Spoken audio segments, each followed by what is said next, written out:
বলেছে ও কালিমা তোমার আকাশ, ও মা তোমার বাতাস। আমি বলেছি ও ঠাকুর তোর বাপের আকাশ, কালিমার বাপের আকাশ।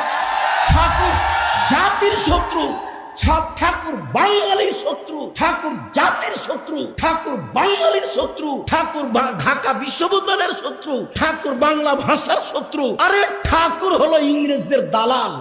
যেদিন আমি মুসলিম ইংরেজদের নির্যাতনে জেলে আছি, সেই দিন ঠাকুর লন্ডনে থাকে।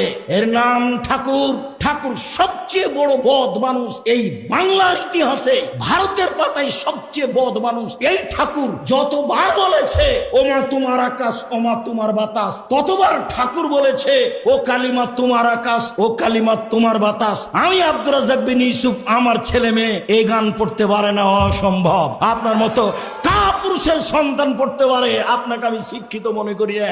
আমি যে অশিক্ষিত আপনি এই কথা আমি আজ থেকে না 30 বছর আগে বলেছি। আপনাকে, আপনার ছেলেকে, আপনার মেয়েকে, আপনার বাপকে, আপনার জাতিকে, আপনার বংশকে যদি আমি অশিক্ষিত প্রমাণ করতে না পারি, জাতির সামনে বক্তব্য দেব না।